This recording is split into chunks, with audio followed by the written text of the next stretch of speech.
오늘 미국 별난사는 미국 역사의 출발인 메이플라워 서약서 이야기입니다. 1580년대부터 영국인들은 북아메리카에 정착할 계획을 세우기 시작했는데 정치적 박해를 피하려는 사람도 있고 먹고 살기가 어려워 돈을 벌 기회를 찾으려는 사람도 있었습니다. 북아메리카는 영국인 이민자에게 완전히 새로운 환경이자 꿈에 그리던 미래를 시작할 수 있는 낙원이기도 했습니다.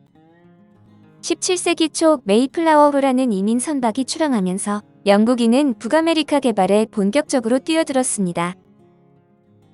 메이플라워호의 북아메리카 항해. 영국에서 종교개혁이 이루어졌을 때 청교도는 국교의 잔혹한 핍박을 받았는데 그중 분리주의자 이른바 필그림 파더스가 특히 심하게 박해를 받았습니다. 초기에 북아메리카 식민지에 정착한 영국의 청교도 필그림 파더스는 1608년에 국내의 종교 정치적 박해에서 벗어나기 위해 존 로빈스의 주도로 영국에서 달아났습니다. 그들이 처음에 도착한 곳은 영국과 바다를 두고 마주보는 네덜란드였으나 그곳은 새로운 삶을 시작할 만한 곳이 못 되었습니다. 이에 필그림 파더스는 더 먼 곳에 있는 신대륙, 북아메리카에 자신들이 생각하는 아름다운 낙원을 만들기로 마음먹었습니다. 얼마 후 그들은 유럽 이민회사 버지니아와 북아메리카 이민 계약을 맺었으나 1620년이 되어서야 비로소 북아메리카 이민이 성사되었습니다.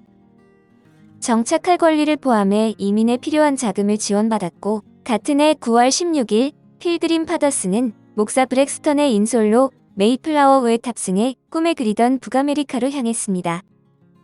포도주를 운반하던 화물선 메이플라워호는 그들을 미국까지 실어줄 노아의 방주가 되었는데 길이 27m, 무게 180톤의 선박에 총 102명이 탑승했습니다.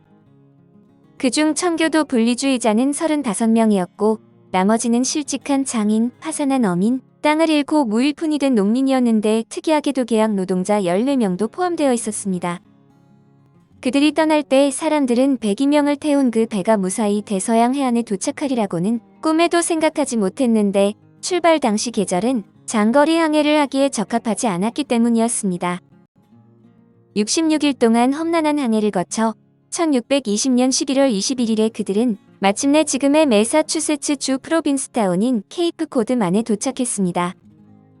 장장 66일에 걸친 오랜 항해로 그들은 너무 큰 대가를 치렀는데 4명이 전염병으로 사망했고 나머지 사람들도 대부분 병에 걸려 상륙 당시 거의 숨이 끊어질 지경이었습니다.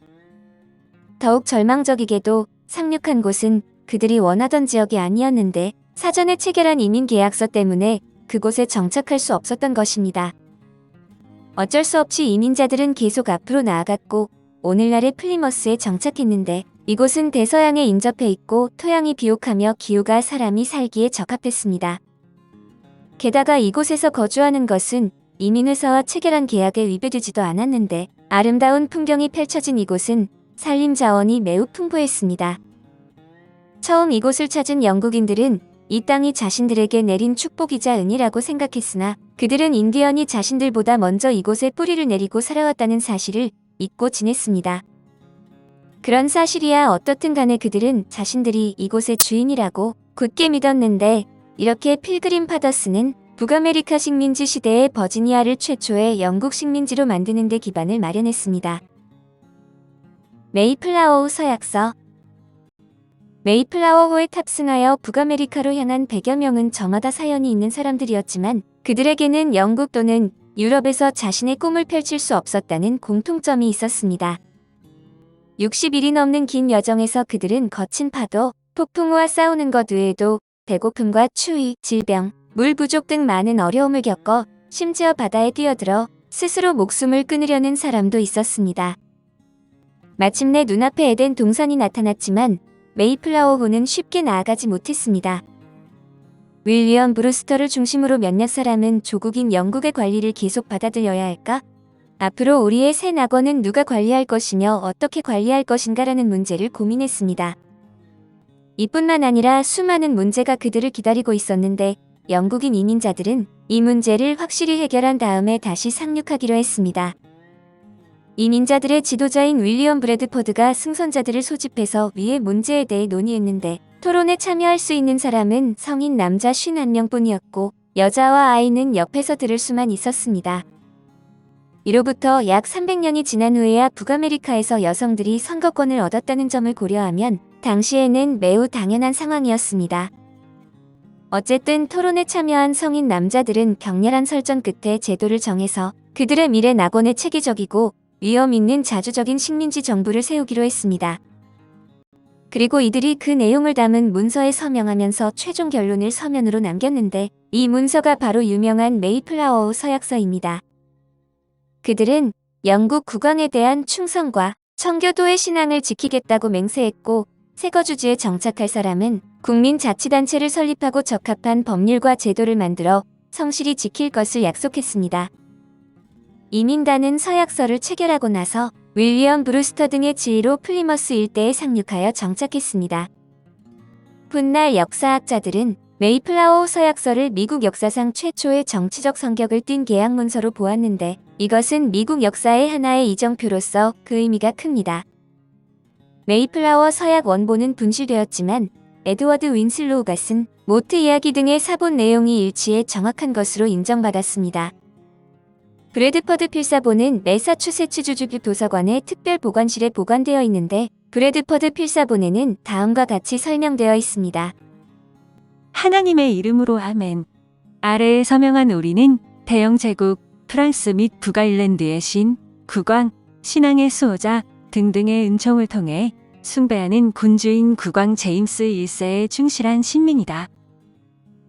하나님의 영광과 기독교 신앙의 진흥 및 국왕과 국가의 명예를 위해 버지니아 북부의 최초의 식민지를 건설하기 위해 항해를 계획했고 개척지에서 질서와 유지, 위의 목적의 촉진을 위해서 하나님과 서로의 앞에 엄숙하게 서로 계약을 체결하며 우리 스스로 민간 정치 체제를 결성할 것을 결정했다. 이것을 제정하여 우리 식민지의 총체적인 이익을 위해 식민지의 사정에 가장 잘 맞다고 생각되는 정당하고 평등한 법률, 조례, 법, 헌법이나 직책을 만들어 우리 모두 당연히 복종과 순종할 것을 약속한다. 이곳 케이프 코드에서 우리의 이름을 서명한 바와 같다. 제임스 영국 국왕이 통치하며 프랑스, 아일랜드 11년째, 그리고 스코틀랜드 54년째 통치년, 서기 1620년 11월 11일. 매사추세츠의 탄생. 북아메리카 대륙의 동부 지역은 지리와 기후 조건이 아주 좋아서 이민단의 주요 정착지가 되었습니다. 최초의 북아메리카 이민단인 필그림 파더스의 뒤를 이은 신임 인자들은 영국 본토와 차별화를 두기 위해 대서양 연안의 좁고 긴 지대를 뉴잉글랜드라고 불렀습니다. 17세기 초반 영국 본토에 뉴잉글랜드 이민붐이 불기 시작했는데 이때 이민자들은 대부분 파산했거나 가난한 형편상 어쩔 수 없이 이민이라는 모험을 선택했습니다. 이때 중요한 역할을 한 사람이 광범위한 토지를 소유한 지주 존 윈스롭이었는데 그는 런던에서 매사추세츠만 회사와 계약을 맺어 가족 단위 이민 계획을 세우는 등 이민을 전반적으로 지휘했습니다. 이에 이민자들은 놀랍게도 출항하기도 전에 존 윈스롭을 미래의 총독으로 뽑았는데 1630년에 존 윈스롭은 이민자 약 1000명을 배 4척에 나누어 태우고 런던에서 뉴잉글랜드로 출발했습니다. 그리고 이때 연설을 통해 신이민자에게 단결과 협조를 강조하며 자신의 지휘 아래 철저한 도시 관리에 힘써 달라고 요청했습니다. 뉴잉글랜드에 도착한 후 그들은 이민회사의 이름을 따서 거주 지역의 명칭을 매사추세츠로 정했는데 이로써 영국에서 매사추세츠로의 이민이 시작되었습니다. 이들의 뒤를 이어 대규모 이민 행렬이 이곳에 몰리면서 북아메리카 동부 해안 일대는 이민단의 상륙과 이동을 위한 중요한 거점이 되었습니다. 이를 바탕으로 해안 도시 보스턴이 형성되었고 이후 매사추세츠의 눈부신 발전에 좋은 기반을 마련해 주었습니다. 신식민지 연합. 신이민자가 빠른 속도로 증가하면서 매사추세츠와 보스턴은 크게 발전했고 순식간에 뉴잉글랜드의 경제와 정치 중심지로 떠올랐습니다. 이민자들은 그 주변 지역으로 계속 확산하면서 메릴랜드, 로드 아일랜드, 코네티컷 등 식민지를 건설했는데 이렇게 식민지가 늘어나면서 새로운 문제들이 생겼습니다. 우선 식민지와 모국인 영국이 세금 관리, 총독 임명 등 여러 문제에서 갈등을 빚었습니다. 식민지 간에도 경계 구분, 토지 및 당만 사용, 연애, 조업 등 많은 분야에서 갈수록 분쟁이 많아졌고 심지어 현지 토착민인 인디언과의 갈등도 첨예해지면서 무력 충돌까지 일어났습니다. 이런 문제를 겪으면서 멀리 내다볼 줄 아는 이들은 각 식민지 사이에 단결과 협조가 필요하다는 것을 인식했습니다. 사실 그전부터 식민지를 연합하려는 시도는 있었는데 1639년에 매사추세츠와 새 식민지 코네티컷이 공동 협상을 진행하려고 했으나 의견 차이가 너무 커서 끝내 성공하지 못했습니다. 결국 그들은 독자적인 길을 걸었지만 식민지 간의 소통과 교류가 부족해 각각의 생존 문제가 나타났고 영국 국내의 상황도 빠르게 변화하면서 식민지들은 대내적으로 심각한 갈등을 빚었습니다. 이리하여 각 식민지 지도자들은 결국 눈앞의 어려움을 해결할 유일한 방법은 연합이라는 결론을 내렸습니다. 현지 인디언과의 갈등이 점점 심해지는 가운데 네덜란드 이민자까지 늘어나면서 뉴잉글랜드에 정착한 영국 청교도 이민자들의 험난한 앞날이 예고되었습니다.